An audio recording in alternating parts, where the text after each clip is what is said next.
Hey everybody, welcome back around to the blog and drill. I'm your host Doug here with your video blog for January 7th, 2015. I have a great blog planned for you today as we have a lot to get to in the world of sports. We will be talking some about the Hall of Fame class of 2015. I'll give you my reaction to each of the players and what I remember about them. We'll have your New York sports update, NFL coaching carousel update. But first, I want to get to the big breaking news for today. Jameis Winston has announced that he will declare for the NFL draft. His father released a statement saying he wanted to wait till after the title game, but came to a firm decision on Tuesday night. So with this decision, let's take a look at the top 5 quarterback prospects going into the 2015 NFL draft. And I think right now, in my mind, Jameis Winston is the top-rated quarterback right now. I think he's the only quarterback that's really ready to come in and start right off the bat. There might be one other guy, and I'll mention him in a minute. So Jameis is my top prospect, and I see him going #1 overall to the Tampa Bay Buccaneers and getting a start early on in his career. My #2 guy has to be the Oregon quarterback, Marcus Mariota. I think the best thing for him would be to go to an organization and sit for a year. I think going to Tennessee at #2 wouldn't be bad. He'll have Ken Whisenhunt, who is a very good quarterback coach, at the helm there, and he could get a year behind Jake Locker before he would start. I think my #3 guy is going to be Brett Hundley out of UCLA. I like his talent. I don't know if he can throw the ball as consistently as some of the other guys. So Hundley's going to be my guy, and I could see him going to the Arizona Cardinals in the late first round, kind of sitting behind Carson Palmer for a year or two, developing his arm and becoming a good quarterback down the stretch. And those are really the only 3 quarterbacks I see going in the first 2 rounds. My #4 guy is Bryce Petty out of Baylor. I could see him going in the 3rd round, likely to a team like a Buffalo.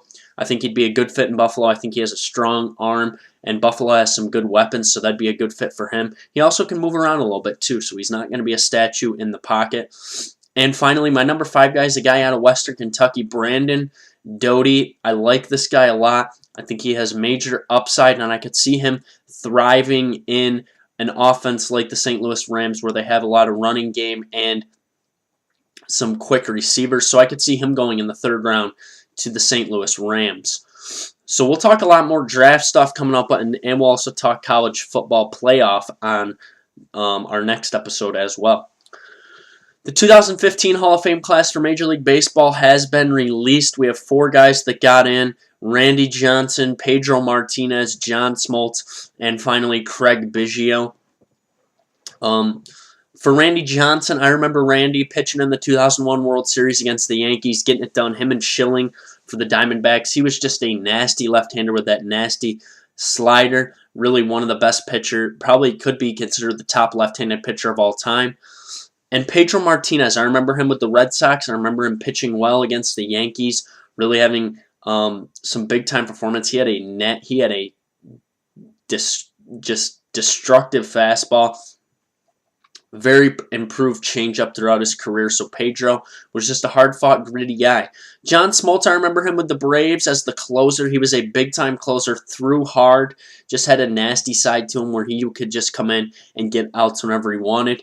And finally, the guy that I think is still a part of the failed system of the Hall of Fame has to be Craig Biggio. This guy was a compiler. I remember him playing for a very long time, but not really being dominant. Nobody ever talked about Craig Biggio being a dominant player.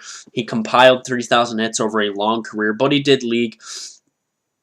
He does have the most doubles of all time. Other reaction, Mike Piazza really close to getting in. I didn't know if he'd get in due to suspicion of performance-enhancing drugs, but it looks like he is going to get in. And Bonds and Clemens both drop even more. These guys will never see the Baseball Hall of Fame. All right, let's talk NFL coaching and some big moves made today. Some relatively big moves were made today. And also we got news on some guys with what they're going to be doing interview-wise as well. So first up, we had the defensive coordinator of the Giants, Fuel. He was dismissed as the defensive coordinator. Perry Fuel out as the defensive coordinator of the New York Giants after his defense finished 29th overall. The Saints have made a statement that they will keep Rob Ryan as their defensive coordinator. That surprised me. That defense was not very good, but they will keep him as the defensive coordinator. The Jets continue to interview coaching candidates, not GM candidates. They've been turned down by GMs, but I think what they're going to have to do is they're going to have to get a head coach and then a GM, just because that GM job is not looking very inviting at this point. They interviewed defensive coordinator of Arizona, Todd Bowles, and the Chargers offensive coordinator, Frank Reich. We'll keep you up to date on all coaching moves as they move along. New York sports update. Yankees have signed infielder Stephen Drew to a one-year, $5 million deal. Drew last year batted .150 with 3 home runs and 15 RBIs in 46 games for the Yankees. He will likely have a shot at a shortstop job with Didi Gregorius at challenging him there, and also with a shot at the second base job with Jose Perella and also Rob Refsnyder going for that job. So he'll get a shot. I don't like the signing. I mean, you didn't pay much for him, so that's okay. But just not a lot of guys out there that really want to come play in New York right now. Carmelo Anthony says he is not shutting down for the season yet. He has been suffering from a knee injury, and the Knicks are a dismal franchise right now. Just traded away Iman Shumpert and J.R. Smith. They are 5-32 on the year. They take on Washington tonight at 7 o'clock. Another game at 7 o'clock tonight. Syracuse Orange 10-4 on the road, taking on the 9-4 Georgia Tech Yellow Jackets. Should be a good game to watch. Syracuse needs to keep doing what they've been doing. Michael Benajay coming off the bench. Well, now he's starting. He's been scoring quite a bit. Raheem Christmas keeps it going with about a 17-9 night every night. And Trevor Cooney is starting to get the ball at the rim more often.